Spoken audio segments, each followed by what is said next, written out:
అయితే జరిగింది. ఇక కేసీఆర్ లేకుంటే కవిత ఎవరు? తండ్రికి విలువలు ఇవ్వని కవిత ప్రజలకేం మేలు చేస్తారు? మరి కవిత పార్టీపై ఎమ్మెల్యే రాజగోపాల్ రెడ్డి తీవ్ర విమర్శలు గుర్తించారు. పార్టీ పెట్టడం అంటే పాన్ షాప్ పెట్టినంత ఈజీ కాదని ఆయన ఎద్దేవా చేయటం అయితే జరిగింది. ఇక మాజీ ఎమ్మెల్సీ కల్వకుంట్ల కవితపై మునుగోడు ఎమ్మెల్యే కోమటిరెడ్డి రాజగోపాల్ రెడ్డి తీవ్ర విమర్శలు చేశారు. డబ్బులు ఉన్నాయని పార్టీ పెట్టడం అంటే పాన్ షాప్ పెట్టినంత సులువైపోయిందని ఆయన ఎద్దేవా చేశారు. కవిత నూతనంగా ప్రారంభించిన పార్టీ వల్ల ఎటువంటి ఉపయోగం ఉండదని, ఆమెతో ఊదు కాలదు పీరు లేవదు అంటూ ఘాటు వ్యాఖ్యలు చేశారు. రాజకీయాల్లో రాణించాలంటే ప్రజాబలం ఉండాలి, కానీ కేవలం ఆర్థిక బలం సరిపోదని ఆయన హితవు పలికారు. కవిత తన మొదటి సమావేశంలోనే సొంత తండ్రి మాజీ సీఎం కేసీఆర్ను విమర్శించడాన్ని రాజగోపాల్ రెడ్డి తీవ్రంగా తప్పుబట్టారు. ఉద్యమకారుడిగా పేరు తెచ్చుకున్న కేసీఆర్ను ఆయన బిడ్డ విమర్శించడం తనను బాధించిందని, తండ్రికి విలువ ఇవ్వని వ్యక్తి ప్రజలకు ఏ విధంగా సేవ చేస్తుందని ప్రశ్నించారు. తన అన్న కేటీఆర్ మీద ఉన్న వ్యక్తిగత కోపాన్ని తండ్రి మీద చూపించడం సరైన పద్ధతి కాదని, టీఆర్ఎస్ పేరుతో పార్టీ పెట్టి కేసీఆర్ను విమర్శించడం హాస్యాస్పదమని రాజగోపాల్ రెడ్డి పేర్కొన్నారు. కవితకు కేవలం ఉద్యమకారుడి బిడ్డగానే గుర్తింపు ఉందని, అంతకు మించి ఆమెకు వ్యక్తిగత చరిష్మానే లేదని రాజగోపాల్ రెడ్డి స్పష్టం చేశారు.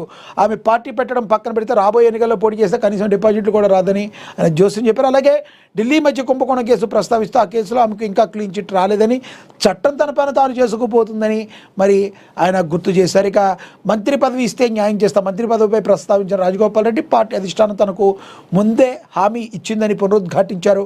ఒకవేళ తనకు మంత్రి పదవి దక్కితే ఆ బాధ్యతను పూర్తి స్థాయిలో న్యాయం చేస్తానని ఆశాభావాన్ని వ్యక్తం చేశారు. నియోజకవర్గ అభివృద్ధికి పార్టీ బలోపేతానికి నిరంతరం శ్రమిస్తానని, పదవులు ఉన్నా లేకున్నా తాను ప్రజల మనిషిగానే ఉంటానని రాజగోపాల్ రెడ్డి మరొక్కసారి స్పష్టమైతే చేశారు. కవిత మీద నిప్పులు జరిగారు, అదేవిధంగా ఎద్దేవా కూడా చేయటాన్ని మనమైతే గమనించవచ్చు.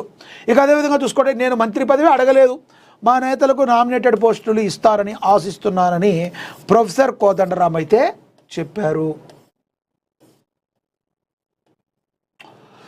తనకు మంత్రి పదవి ఇస్తానని కాంగ్రెస్ చెప్పలేదని, తాను కూడా అడగలేదని టీజేఎస్ అధినేత ఎమ్మెల్సీ కోదండరామ్ స్పష్టం చేశారు. అయితే తన పార్టీ నాయకులకు ప్రభుత్వం త్వరలో నామినేటెడ్ పోస్టులు ఇస్తుందని ఆశిస్తున్నట్లుగా తెలిపారు.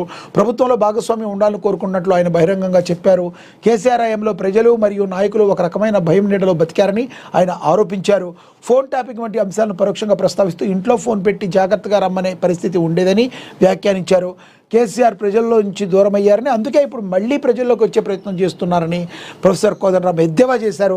ఇక కవిత కొత్త పార్టీ పెట్టిన నేపథ్యంలో స్పందిస్తూ ఆమె తన మాటల ద్వారా కుటుంబంలో లోపాలు బయటపెడుతున్నారని, పార్టీ అంటే కేవలం కుటుంబమేనని ఆమె చర్యలు నిరూపిస్తున్నాయని విమర్శించారు. తాము కేవలం ఎన్నికల కోసం కాకుండా మార్పు కోసం పార్టీ నడుపుతున్నామని, అయితే అన్ని ఎన్నికలకు దూరంగా ఉండలేమని చెప్పారు. రాబోయే ఎన్నికల్లో బహుశా మున్సిపల్ లేదా జిహెచ్ఎంసీ ఖచ్చితంగా పోటీ చేస్తామని, ముందుగానే నియోజకవర్గాలను ఎంచుకుని పనిచేస్తామని ప్రకటించారు ప్రొఫెసర్ కోదండరామ్.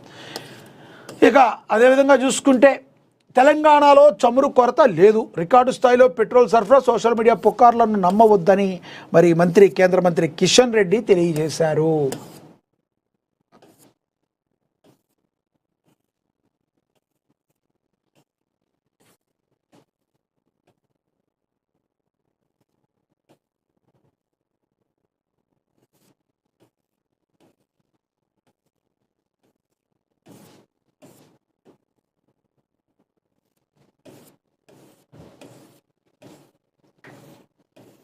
రైట్. ఇక తదుపరి చూస్తే, తుమ్మిడిహట్టు బ్యారేజ్కి నిర్మాణానికి పచ్చ జెండా. ఏళ్ల తరబడి పెండింగ్లో ఉన్న తుమ్మిడిహట్టు బ్యారేజీ నిర్మాణ కార్యాచరణను తక్షణమే వేగవంతం చేయాలని ముఖ్యమంత్రి రేవంత్ రెడ్డి ఉన్నతాధికారులను ఆదేశించారు. హైదరాబాద్లోని మర్రి చెన్నారెడ్డి మానవ వనరుల అభివృద్ధి కేంద్రం వేదికగా నీటిపారుదల శాఖపై జరిగిన ఉన్నత స్థాయి సమీక్షా సమావేశంలో ఆయన అధికారులకు స్పష్టమైన దిశానిర్దేశం చేశారు. ఈ భేటీలో నీటిపారుదల శాఖ మంత్రి ఉత్తమ్ కుమార్ రెడ్డి, మంత్రి తుమ్మల నాగేశ్వరరావు, పార్లమెంట్ సభ్యులు వేం నరేందర్ రెడ్డి సహా పలువురు సీనియర్ ఇంజనీరింగ్ నిపుణులు పాల్గొన్నారు.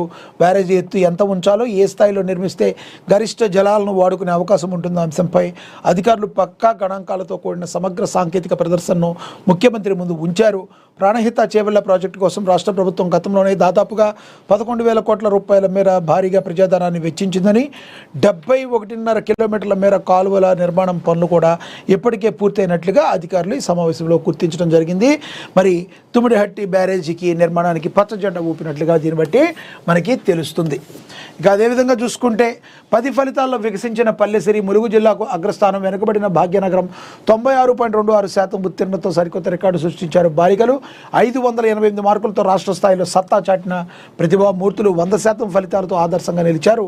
5,731 పాఠశాల. తెలంగాణ విద్యారంగంలో కీలక ఘట్టమైన 10వ తరగతి ఫలితాల పర్వం అట్టహాసంగా ముగిసింది. బుధవారం మధ్యాహ్నం హైదరాబాద్లోని నాంపల్లిలో గల గోదావరి ఆడిటోరియంలో రాష్ట్ర ప్రభుత్వ సలహాదారు కె కేశవరావు అధికారికంగా ఈ ఫలితాలను విడుదల చేశారు. 2026 విద్యా సంవత్సరానికి సంబంధించి ప్రభుత్వం చేపట్టిన విద్యా సంస్కరణలు, ముఖ్యంగా అమ్మ ఆదర్శ పాఠశాల వంటి పథకాల ప్రభావం ఈ ఫలితాల్లో చాలా స్పష్టంగా కనిపించింది. గతేడాది కంటే ఈసారి ఉత్తీర్ణత శాతం గణనీయంగా పెరిగింది. 95.15% చేరుకోవడం విశేషం. మొత్తంగా 5,28,239 మంది విద్యార్థులు పరీక్షలకు హాజరు కాగా అందులో 4,97,312 మంది విజయవంతంగా మరి పాస్ అయ్యారు అని చెప్పి ప్రకటించారు. ఇక సేవాదళ కార్యకర్తలే పార్టీకి అసలైన సైనికులని, రాజకీయాలు అంటేనే నేడు అర్థం మారిపోయిందని, నేను నాది అనే స్వార్థం పెరిగి మనం మనది అనే సామాజిక స్పృహ తగ్గిపోయిందని ఎక్సైజ్ పర్యాటక శాఖ మంత్రి జూపల్లి కృష్ణారావు తెలిపారు. కాంగ్రెస్ పార్టీలో సేవాదళ అనేది కేవలం ఒక విభాగం మాత్రమే కాదని, అది క్రమశిక్షణకు మారుపేరుగా, అంకిత భావానికి నిదర్శనంగా నిలుస్తుందని ఎక్సైజ్ పర్యాటక శాఖ మంత్రి జూపల్లి కృష్ణారావు మరి తెలిపారు.